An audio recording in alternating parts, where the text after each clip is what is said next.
doing it. That's late. Humidity here, man. If you could hear the song in my head right now, you guys would all be on the same.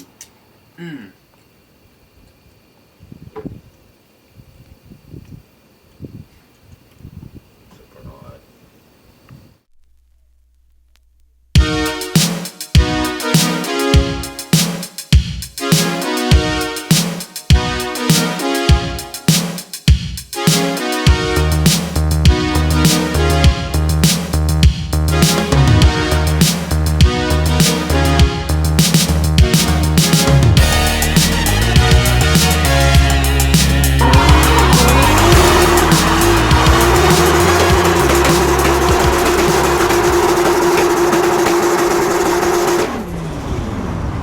Good morning, guys. Today's our day off. We got a lot to do today. Not a lot. We got about a 2.5 hour drive. I still need to fix the car. We got to check out our Airbnb in a minute. So while we were here, we noticed in the backyard there appears to be a shelter of some sort. My guess is it's probably like a tornado shelter or something. None of the neighbors really have one. Oh, it's bolted down. Oh, we were gonna go in and check it out. But look at this. This is definitely, like, those are some roof vents. And it's just a solid block of concrete buried in the ground. So, you know, I do have an impact gun and some sockets, but I'm not trying to catch charges for messing around on someone else's property. Kelly, figure it out. See if you can find a way from under the house. There's no way. Into the, come on, there's got to be a way. I, as a middle-aged man, have figured out there is no way. All I need is the Home Depot song playing in the background. What? Kelly, What? this was here the whole time, Yeah, I know. It's like driving a dog. and we didn't take advantage of it. Sick. So today we really just have a short, like, 2-hour drive from McAllister, where we're at, up to like somewhere by Tulsa. I don't know the name of the town. And we're just cruising. Not like a big road trip or anything. It's a little bit different than the other drift weeks where we've had these long drives. This is just like a really short drive from where we're going to the next track. So, and then the next days we'll be driving like down to Texas, which is a little bit longer, but it's really, none of these drives are like really that long. Those other drift weeks we would like finish drifting at like 6 p.m. and have to drive like 8 hours overnight, and then that was rough. But you know, that's part of the fun. Like, at the time it wasn't fun, it's miserable, but it really is like a challenging trip, and this one is definitely not like a challenging trip at all. So take that how it is. Like, I kind of miss some of the challenge, because you kind of come together as a group and everyone's like, oh man, I'm tired, now someone else drive, and like that's part of the fun, right? Which is nice from a like a comfort standpoint. It's more like a vacation, but you don't have that like that struggle, which is, for me, that's part of it. We have our struggles, and I'm sure we'll have more, but like that part of the struggle, right? Like, everyone's like, all right, let's roll out. One thing that I kind of miss is like rolling as a big group. It's just the two of us right now. There's not that many people with us. It would have been nice to like meet up with some other people and drive, but I guess we didn't really try to reach out to anyone yet. We've talked to a few guys about like making the longer drive, but since it's only 2 hours today, I think when we drive from Oklahoma down to Texas, we'll probably try and meet up with some of our buddies and cruise together, because I really like getting rolling shots, and unfortunately, like, I'm the only one in this group that really seems to care about that. So I kind of have to push to make it happen, but I can't shoot my car and drive the car at the same time, so do the best we can.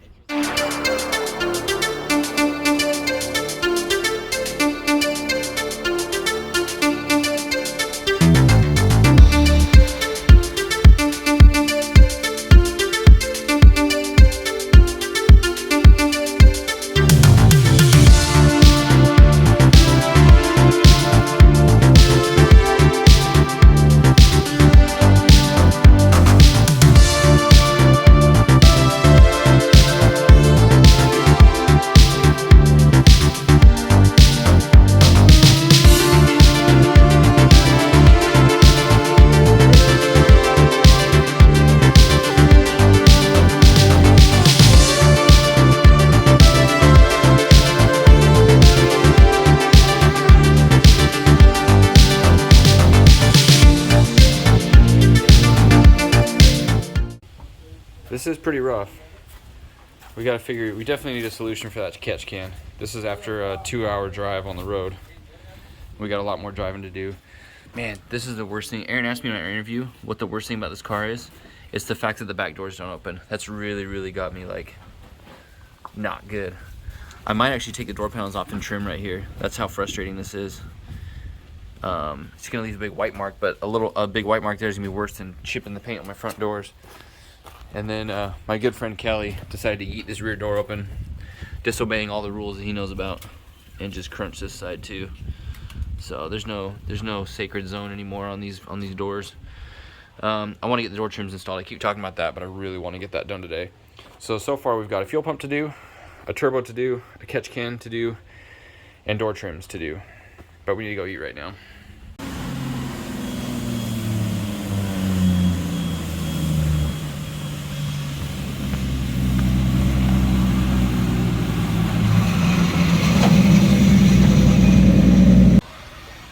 It's that time for another car wash. This thing is super dirty. We bought some foamy engine cleaner, some Dawn dish soap, and some scrubbers. And we're just gonna go nuts on this thing. So it's time to cue the car wash montage. Let's go.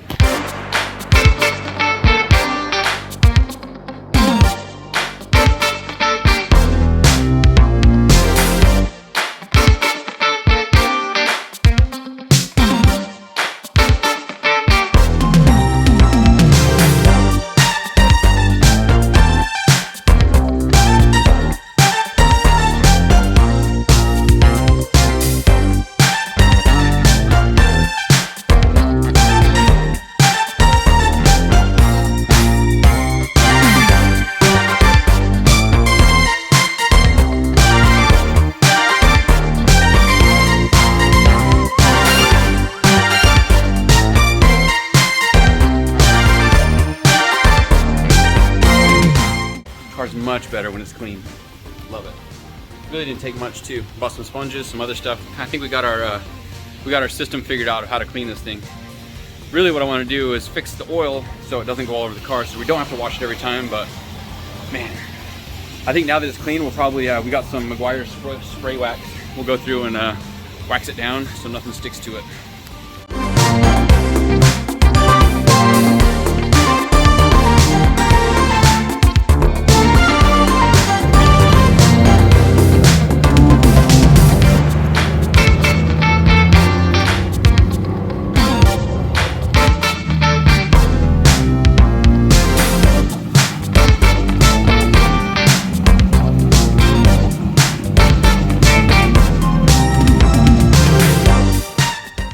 Car wash over.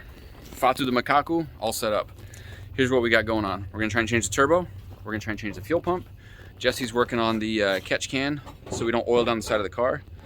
Not much we can do to keep oil in the engine, but if we can keep it contained from going on the side of the car, we're at least one step further. Now, a real big brain would be is if we could catch it into something that we could recycle it into the engine, right? Save me some money. $10 here and there at the cost of maybe blowing up my engine. What's up? Nothing. Let's go see what Kelly's up to. Over here. Oh, get back in the car. No, it smells like fuel. I need a What part? pump. It was literally right behind you on the floor. I set it in a spot where you could find it easily. Yeah, did you just communicate with it? No, I did not. I just put it here. We're gonna need some crimps. So this is the TI pump.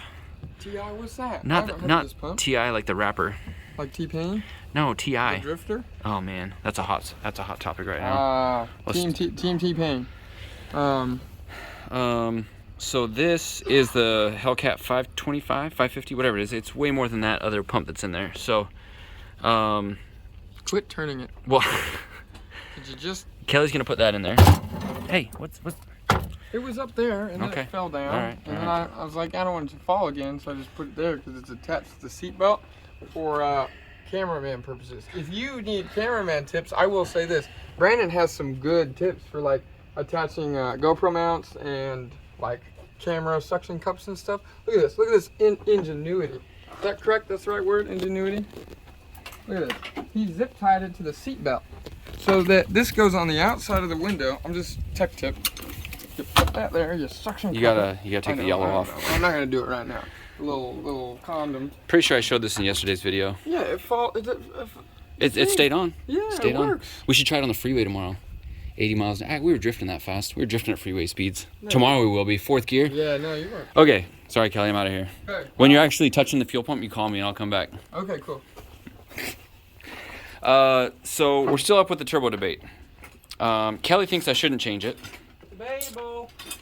I also, my like inclination is to not change it. Brody told me that I should change it because in its current state, it's rebuildable. As soon as it grenades, it's kind of like a rod knock, right? You drive a rod knock, you can still save the engine block, but as soon as the rod goes through the block, it's game over. You now need a block and crank and pistons and rods.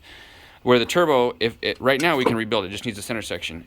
If we grenade it, then we're gonna need like the front spinny part, the wheel, and the back spinny part, and the shaft maybe, and then it's no longer rebuildable. So for that, well, and the housing. Actually, if it grenades and it takes out the housing, then we can't even reuse this, which is welded to, so we have to change it for that reason. We do? Oh, damn. I really wanted to see how long it would go before it completely stopped working, but I really think the noise is getting louder and worse.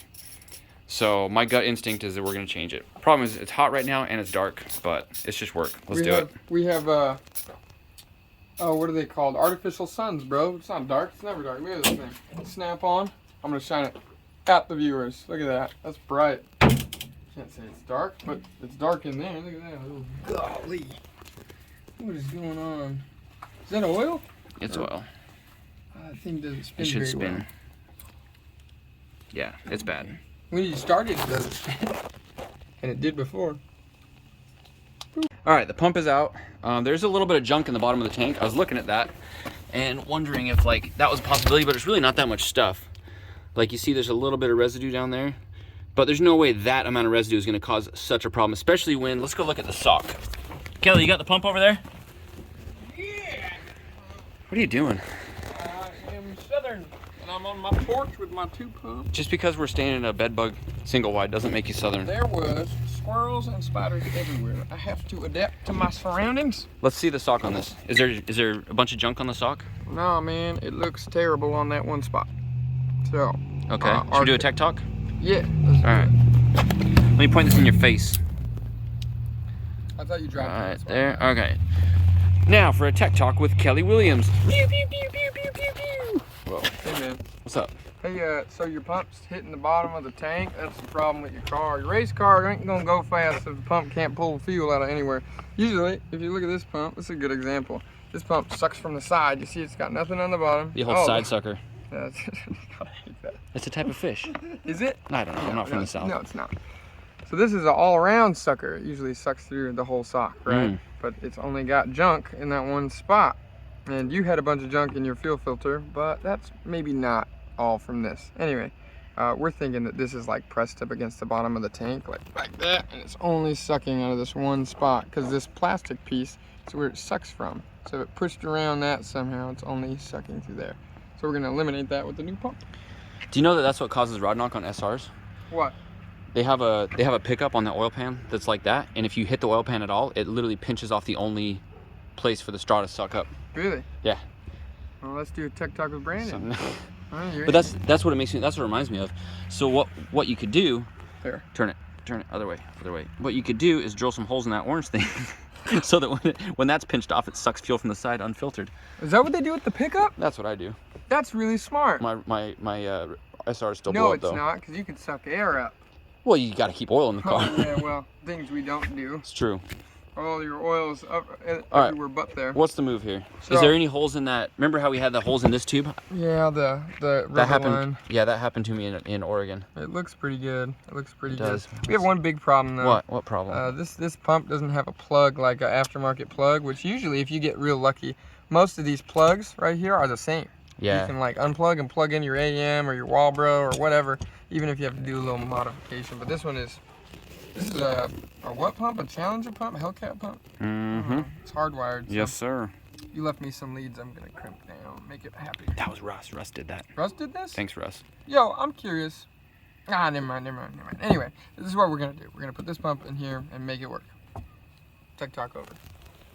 High five, people. So the turbo is stuck. I've been taking off the fittings and the bolts. I can't get these off until I rotate it a little bit. You guys know how that goes, rotate it to get those out all the way. But I can't rotate it because it is stuck inside of there. And since we don't have a dead blow, I live here. we're using Kelly.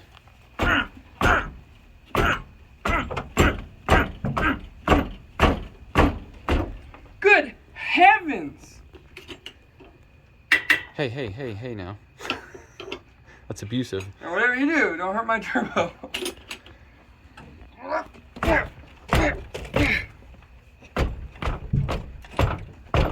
Don't get your shoes dirty. Dude, I don't know, this turbo's coming off me. Turn them lights down low. Something, make it soft and slow. So, we got the turbo off the car. We had to hammer it a little bit. So there's hammer marks there. But we're swapping the housing over from one turbo to another. Because the other housing is welded with the 90 on it, and we can't use this one. So, in order to rebuild this turbo, we're putting it back in the housings that we're not using. No, don't put those on. I gotta put that on here. You know what I'm saying? Yeah, he knows what I'm saying. So, where did these come from? Oh, that's for that. Okay. So, yeah, we're just gonna put the other turbo on, and should be golden. I'm really glad that we brought a spare turbo. I almost didn't bring it. I bought this turbo from my friend Tim. Stop! Can you just hand him to me normal?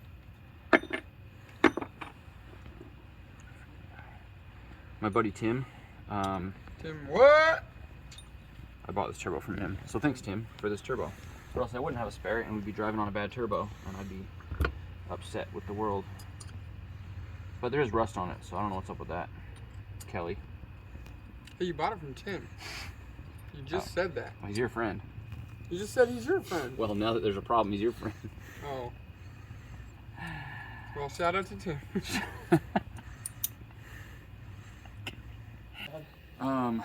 So this turbo, when you spin it, it spin good. Turbo spin good. Other turbo spin bad. Bad turbo. Good turbo. I have to transfer the fittings over, and that's really about all there is to it. I think this turbo is gonna. What am I doing? Oh, there we go. It's gonna spool good. There it is. Yeah. What's weird is that one time, Kelly, that you spun it and it spun forever after we thought it was a bad turbo. That was mine. Huh? No. No, it was in the video. Oh. And it was like, it's still spinning. Remember that? It's still spinning? No. It happened. Okay. Turbo on car. Let's go. So we're in that classic situation where we have to be to O'Reilly, not O'Reilly, AutoZone. Couldn't find an O'Reilly anywhere close. We have to be there in 20 minutes, and we're, sorry, we have to be there in 30 minutes, and we're 25 minutes away. One of those situations where it's like, what we ended up needing is, we don't have a drain gasket for the turbo. I tried to scrape the one off the old turbo and it just fell into pieces. It got so hot and baked on. So now we need some RTV, and I'm gonna try and find like a universal gasket material that can cut into that shape. But we're like racing to try and make it in time. I feel like I've been in this situation multiple times where you're like, oh, we need some parts. Look at the time, like, oh crap, they closed, and then you gotta hurry and get out there. So that's kind of frustrating. So we're doing that.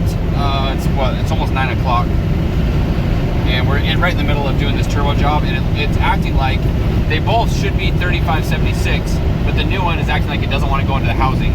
The other one we had to hammer it out of the housing, so I'm like, maybe we're not in all the way, maybe it's not clocked right, maybe something's just not right, you know, once it's in there and centered. But then I'm like, well, I don't want to like tap it in there and get it centered and then realize that we can't get the drain housing on, we have to hammer it back out. So I want to put the drain on and then actually try and tap it and see if we can get it into the housing. Oh man. And now if it doesn't, then we got to put the bad turbo back on. We could potentially take apart the guts of both of them, put the shaft in the new one. It would be unbalanced, which I personally think is less important. On a ball bearing turbo, it can handle a little bit more vibration. But either way, it's not ideal to take apart a brand new turbo that's balanced and scab it together. Then we potentially would be left with two turbos that don't work, and then we're out of luck until we find another turbo. So I don't want to have to do that. So if none of this works out, we're gonna put the old turbo back in, which I've now scraped the gasket in two pieces off of. So either way, we need a gasket, so we've got to get to AutoZone. This is one of those where I look back and think, I wish I would not have taken that turbo off, but there's no way to know before you start how difficult it's going to be and how complex. But it's always a risk. Wish I wouldn't have taken the turbo off. So I don't know exactly what's going on with this turbo, but I did tap it in a little bit with a hammer and it freed up and started spinning. So it's definitely the right housing. I think maybe this circle is not perfectly round anymore because we had to hammer it out pretty big.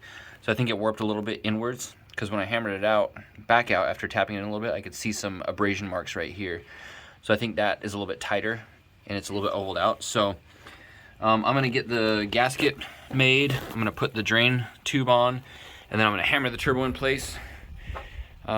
Installation is reversive removal. So a couple good smacks with a hammer and we should be back on the road. So this is the gasket material I ended up buying at AutoZone. It was 10 bucks for this whole big sheet, but all I needed was a piece about this big. I already lost the gasket that I made. Oh, there it is, right in front of my face. It's not the prettiest thing in the world. Actually, I could probably do it again. But, yeah, in fact, I am gonna do it again, now that I got kind of a template. They give you a knife to cut with, and then I just basically traced it on the bottom of the turbo. If I had a little ball peen hammer, actually that's the only thing I learned in high school. All the auto shop I went to in high school, that's all I learned was how to make a gasket with a ball peen hammer and the piece that you're trying to make the gasket out of. You just set the material on and you hammer around it and it basically cuts through that for you and you get the perfect shape. But since I don't have that, I just made it like this. Wish I could make it look a lot better, but I really just want to get this turbo back on the car. It's almost 10 p.m. We got to be up at 8 for the driver's meeting. I still need to verify the fuel pump works, do some pulls up and down the street, fuel pump, turbo, make sure that's all working. Still didn't get my door trims on. That's a bummer. And I want to get a good night's sleep. And still got to upload a video. So thanks to my wife for staying up late and doing that for me. But basically when I get done for the day, I have to upload all this footage so that my wife can get it for the next day. Back to work. So, good news, I was able to get it bolted up with the gasket and some RTV. Bad news is, when I was messing with it on the car, it pulled right out of the fitting. So now I get to deal with this tonight also. Hopefully I can get that back in the fitting. Man, I don't have any dash 10 stuff. Really frustrating. Alright, so I got it worked out. I had to tap it back on for sure. And you know how, you guys that have done turbos know how hard these bolts are on the bottom two. Because the drain is right in the way. And it's always the same deal on almost every car I've ever worked on. This is nice because it's a V-band, so there's a little bit more space. But you can see that one that's not tightened all the way, right by the drain flange. Just a huge pain. In fact, I don't even know if I'm going to be able to reach that now with a wrench. Usually one of them gets hand tightened and I can't get a wrench on it, and so it just kind of stays in there. And it might back out that far, but it doesn't fall out because you actually have to thread them in as you slide the turbo housing in. So by the time the rest of the turbo is tightened, there's no way for it to back out and the bolt to actually fall out, because it'll just basically back out to where it's at now and stop and just sit there and like rattle back and forth. And yeah, so that's kind of where we're at. I'm gonna put all the fittings in, tighten everything down, and start it up and wake up the whole neighborhood. So as for the catch can blow-by issue, Jesse took the can off, did some inspection on it. Everything looks fine. It's doing its job, and we don't really have anything to make it hold more capacity or to not blow stuff out. So, as I've done on other cars in the past with the same issue, basically just make a big diaper that goes around the filter to soak up as much as you can. We do have the fittings to put on the bottom to make it a drain back. But what I don't have is a 1/4 NPT tap. That's what I should have bought at O'Reilly when we were there, or AutoZone. Then I could have tapped the block. But I was looking at the block earlier. Where's my flashlight? Normally there's a block off plate down there where the oil sensor goes, the oil level sensor. Let's see if I can show it. Right there. That 4-bolt plate, that actually is the oil level sensor. So I don't know if I can drill through that and make that work. Normally you'd have just a square plate, a block off plate, and you can drill and tap a 1/4 NPT fitting into that. And that's what I need to do. So I'll either have to make a plate to fit on there, or figure out something else to get the drain back. But then we could run a hose from there up under the manifold to the catch can, so the catch can be constantly draining back into the oil pan, so it doesn't fill up. It'll still have blow-by, but at least it will have a way for the oil to not fill up in there, and hopefully keep it from making such a big mess and having to fill up oil too often, because it should be recirculating the oil back into the engine. So, oh man, hopefully that works for at least for tomorrow, and then we can figure out something else later. But this turbo is spinning really good. Definitely better than that one that we took off. So in 2 videos ago, I asked you guys how long you thought the turbo would last. We couldn't run it until it completely blew up, but we'll use this as our timeline. So lasted two full driving days, and obviously could go further, but I decided to take it out. So take that as you will.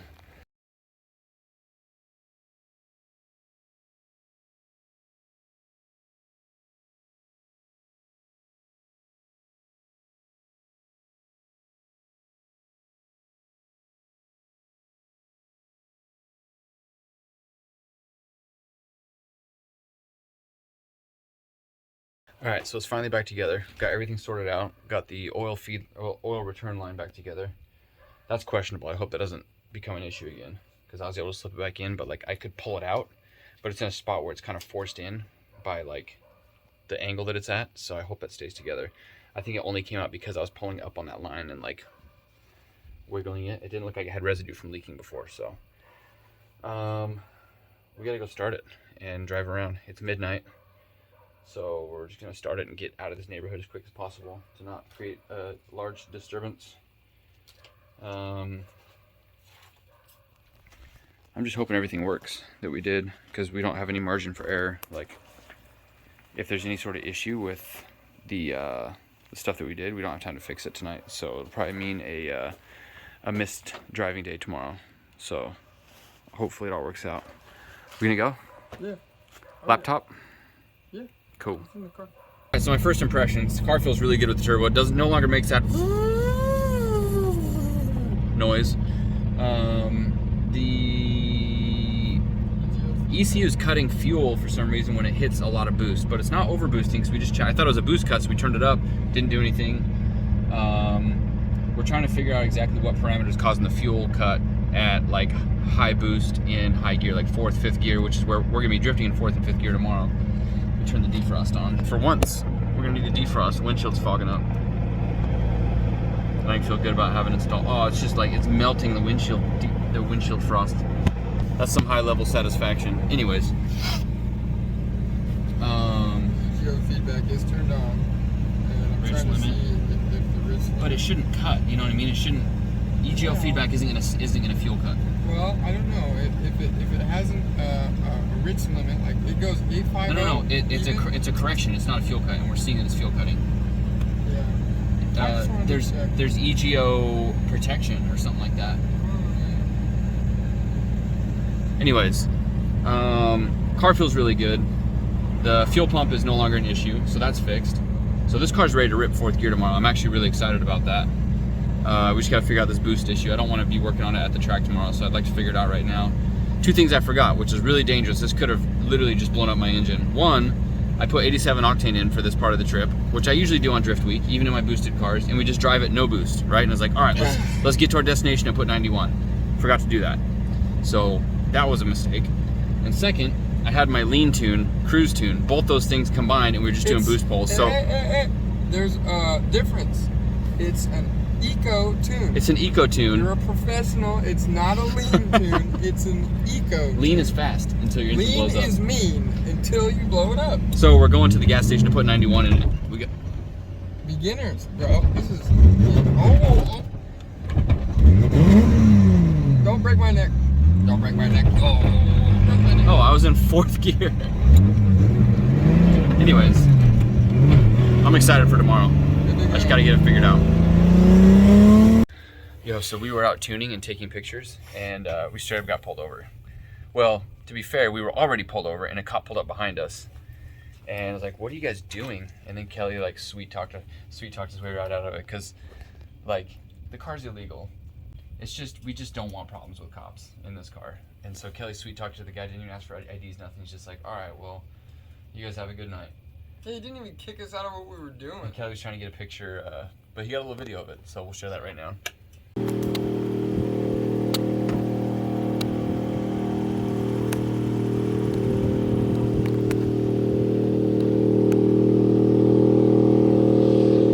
All right, guys, what a wild night. We got the car pretty well dialed in. Tomorrow we're driving Hallett. I'm pretty excited about that. It's supposed to be really fast. It's supposed to be really not technical, just like fast and elevation and all that stuff. I remember hearing Aaron tell me about this track years ago, and I was like, that sounds like fun. And now we're finally here, and the car's ripping. Like we just did some solid pulls, and everything looks good on the air-fuel ratio. The new turbo is like, bing. Yeah, it works good. Yeah, so I'm really excited about that. Yeah, that's it for tonight. We'll see you guys on the next one. Stay tuned because we're making videos every single day and something always seems to happen. I don't know what's next, but there's something around the corner. Yeah, we'll see what it is. Don't forget to like, subscribe, and if you don't mind, go check out my merch store and order something, and I'll ship it out eventually when we get done with Drift Week. Yeah. See you guys. Bye.